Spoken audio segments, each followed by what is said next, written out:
Hey there, Pisces Sun, Pisces Moon, Pisces Rising. It's Maggie from Moon Directed.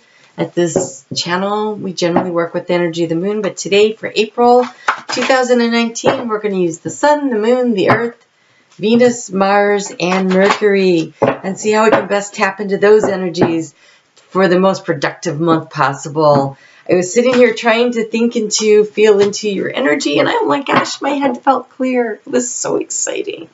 I was like, yes, that's the clearest Pisces has felt. Oh, since before Mercury retrograde started. It is now March 26th. 2 more days and we will be direct, and then we get out of the shadow of Mercury retrograde altogether on April 17th, but things are definitely moving forward. So I want to take a moment to thank you for your likes, your shares, your comments. You're helping me grow my channel. I really appreciate it. It's been very exciting. And while I'm talking about it, if you could take a moment and hit the like button right now, that would be great. Oh, Spirit's ready to go. Let's see what's up. Let's see what's up for the month. See what we get for you.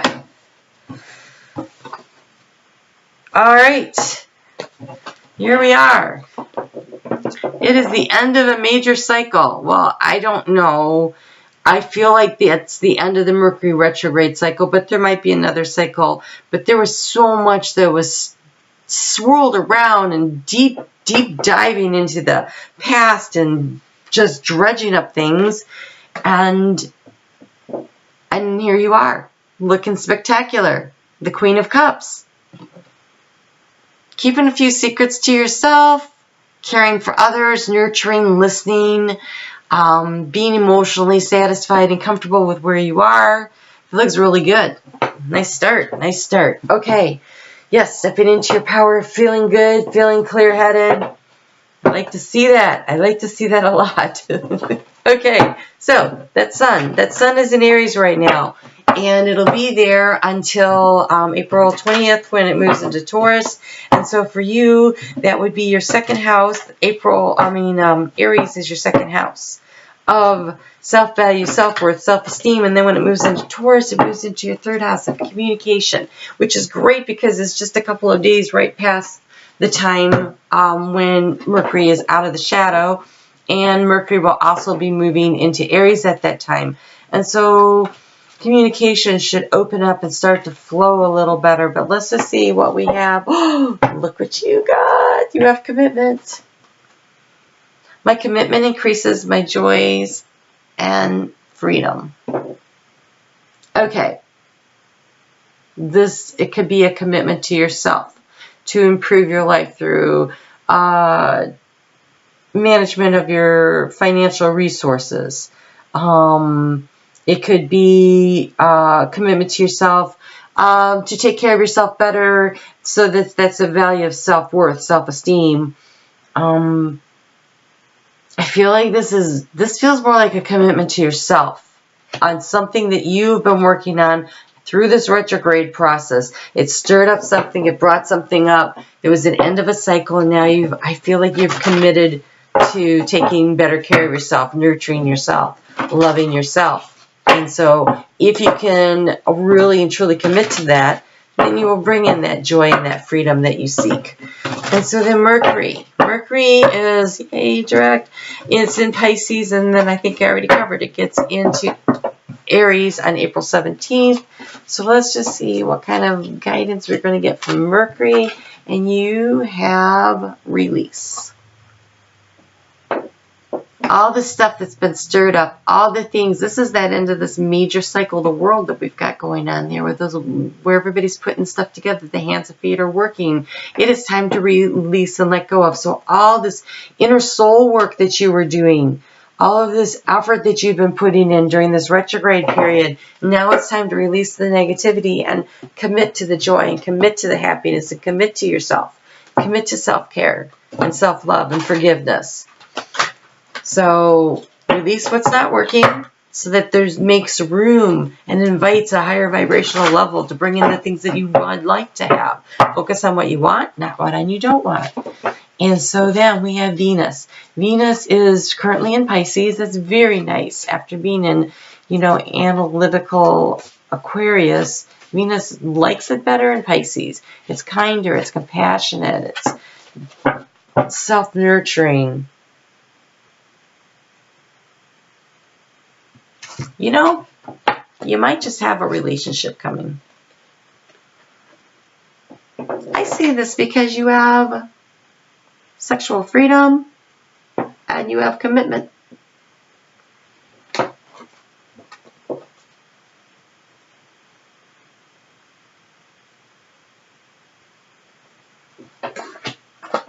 I've never seen that card. I didn't even know it was in there. I want to see what it says. I know what it looks like, but I don't know what that has to do with freedom. So I just want to take a quick little peek here. Oh, pulling out the flashlight for this. If you are seeking a new partner, it is essential that you are clear about how you value your own sexuality and be aware of the impact that physical intimacy has upon your heart. Resist the temptation to have sex with a prospective partner in an attempt to secure a relationship. Instead, leave sex until you know each other better and can choose more wisely. Ooh, such great advice for everybody always. All right, so don't give so much of yourself away in a new partnership, trying to make them happy. Don't sex too soon, I like to tell my kids. Don't sex too soon. Make sure everybody's involved. Everybody's emotionally involved at the same level. Anticipation isn't such a bad thing. So then we have the moon. We're currently in the middle of what I like to call the full moon in Libra sandwich.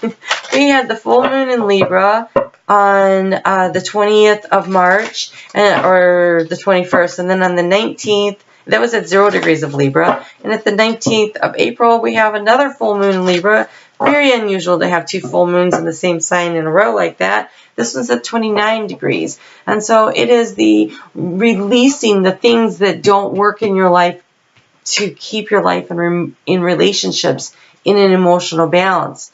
And so in the middle of that, we have a new moon in Aries, which is all about planting the new seeds of intention. And Aries is your second house of self-esteem, self-value, self-worth. And so while you're releasing all the things that don't allow relationships to be balanced for you, you plant the seeds of intention, you commit to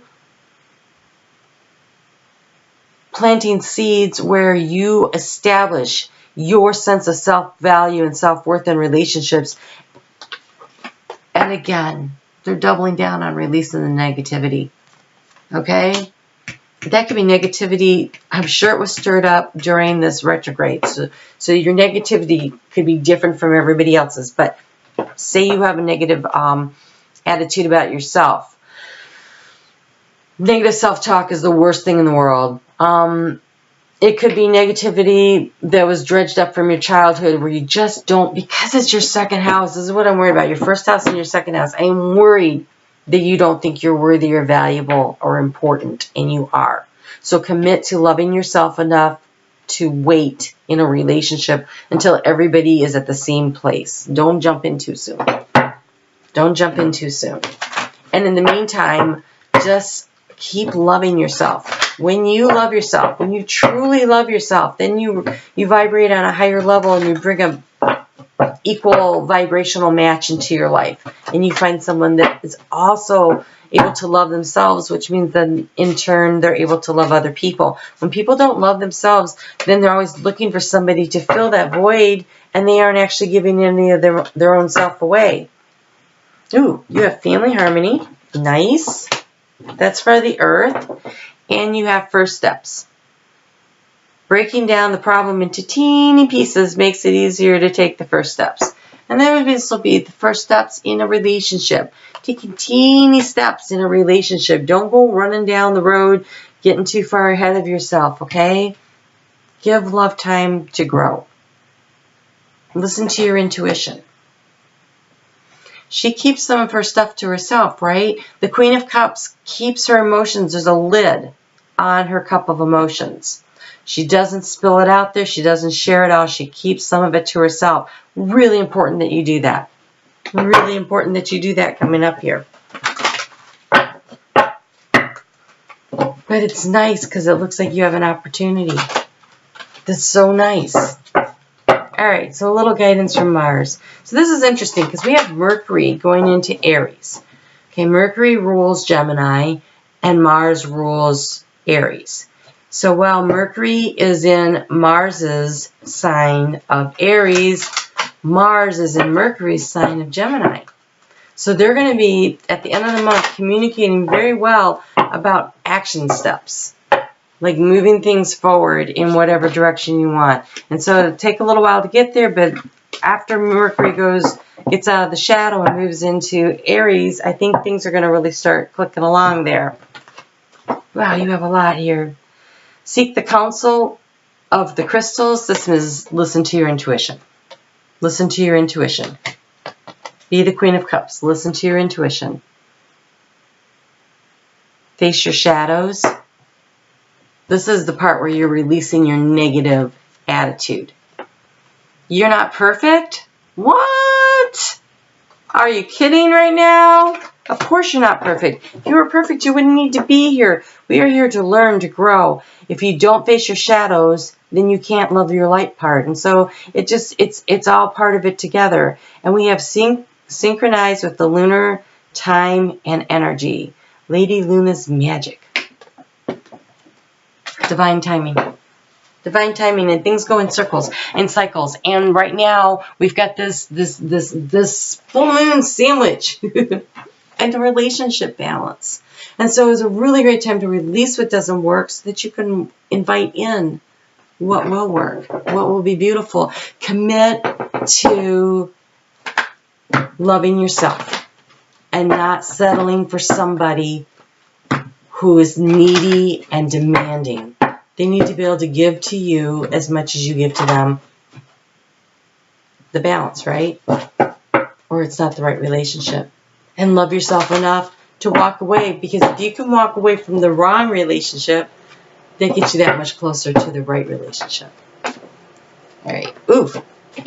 And again with the intuition, you have indigo. This is the third eye chakra. Improve your vision. So you are really being asked to be this Queen of Cups, to really, work with you got the crystals card here. You're really being asked to listen to your intuition, to slow things down. Don't dive into a relationship too fast. Commit to doing what's right for you. Loving yourself enough to know that there is somebody out there that's going to love you as much as you deserve to be loved also. Okay? Oh, it's kind of exciting, Pisces. All right, so I will see you back here for the new moon and the full moon, and then for the weeklies. If you haven't already hit the like button, please do that now, and I will talk to you soon. Have a great April. It looks really interesting. It really does. All right, we'll talk to you soon. Bye.